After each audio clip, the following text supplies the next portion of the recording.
Imam Bonjol sang pejuang kode 21.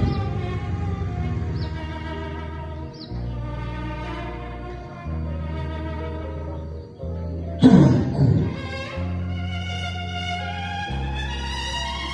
perjuanganmu sangatlah besar.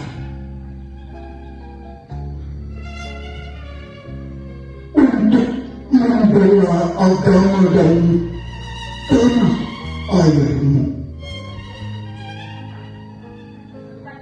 Dari para penjajah Belanda yang ingin merusak dan memecah belah bangsa dan agama.